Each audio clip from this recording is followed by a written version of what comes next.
अध्याय ज्ञान प्रकाश का सारांश छठा अध्याय।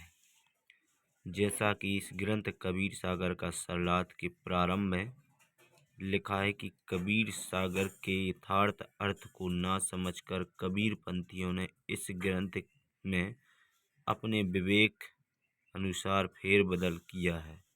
कुछ अंश काटे हैं, कुछ आगे पीछे किए हैं, कुछ बनावटी वाणी लिखकर कबीर सागर का नाश किया है। परंतु सागर तो सागर ही होता है, उसको खाली नहीं किया जा सकता। इसी प्रकार कबीर सागर में बहुत सा सत्य विवरण उनकी कुदृष्टि से बच गया। शेष मिलावट को अब एक बहुत पुराने हस्तलिखित कबीर सागर से मेल करके तथा संत गरीबदास जी की अमृत वाणी के आधार से तथा परमेश्वर कबीर जी के द्वारा मुझदास रामपाल दास को दिया दिव्य ज्ञान के आधार से सत्य ज्ञान लिखा गया है। एक प्रमाण बताता हूँ जो बुद्धिमान के लिए पर्याप्त है। ज्ञान प्रकाश में कबीर परमेश्वर जी द्वारा धनी धर्मदास जी को शरण में लेने का विवरण है। आपसी संवाद है, परंतु धर्मदास जी का निवास स्थान भी गलत लिखा है।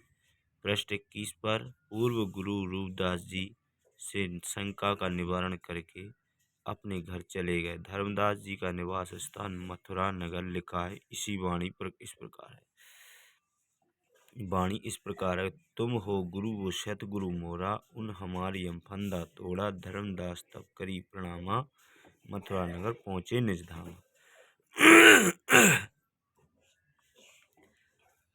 जबकि धर्मदास जी का निज स्थान बांधवगढ़ कस्बा था, जो मध्य प्रदेश में है। संत गरीबदास जी ने अपनी वाणी में सर्व सत्य विवरण लिखा है कि धर्मदास बांधवगढ़ में रहने वाले सेठ थे। वे तीर्थ यात्रा के लिए मथुरा गए थे। उसके पश्चात अन्य तीर्थों पर जाना था। कुछ तीर्थों पर भ्रमण कर आए थे। भेर बदल का अन्य प्रमाण इसी ज्ञान प्रकाश में धर्मदास जी का प्रकरण चल रहा है। बीच में सर्वानंद ब्राह्मण की कथा लिखी है, जो वहाँ पर नहीं होनी चाहिए। केवल धर्मदास जी की ही बात होनी चाहिए। पृष्ठ 37 से 50 तक सर्वानंद की कथा। इससे पहले पृष्ठ 34 पर धर्मदास जी को नाम दीक्षा देने आरती चौका करना है। पृष्ठ पर गुरु महिमाणी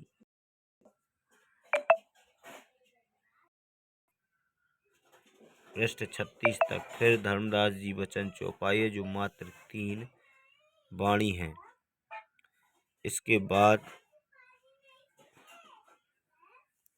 सतगुरु वचन वाला प्रकरण मेल नहीं करता। पृष्ठ 36 पर धर्मदास जी वचन चौपाई की वाणी 3 वाणी के पश्चात पृष्ठ 50 पर धर्मदास से वचन मेल लिंक करता है। सर्वानंद प्रकरण के पश्चात धर्मदास वचन की वाणी है।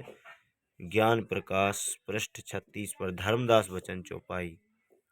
हो सतगुरु तब पद सिर नाऊं, तब पद पर से परम पद पाऊं।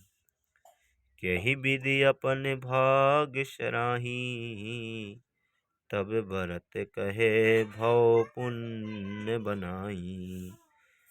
कोंधो में शुभ कर्म कमाया, जो सतगुरु पद दर्शन पाया। ज्ञान प्रकाश पृष्ठ 50 धर्मदास। धन धन साहिब अवगत ना था, प्रभु मोहिन सिदिन राखो साथा। सुत परिजन मोह कछु न स्नेही, धन द्वारा और लोक बड़ाई। इसके पश्चात सही प्रकरण है, बीच में अन्य प्रकरण लिखा है। वही मिलावटी तथा गलत है। नाम दीक्षा देने के पश्चात परमेश्वर कबीर जी ने धर्मदास जी को प्रसन्न करने के लिए कहा कि जब आपको विश्वास हो जाएगा कि मैं जो ज्ञान तथा भक्ति मंत्र बता रहा हूँ वे सत्य हैं,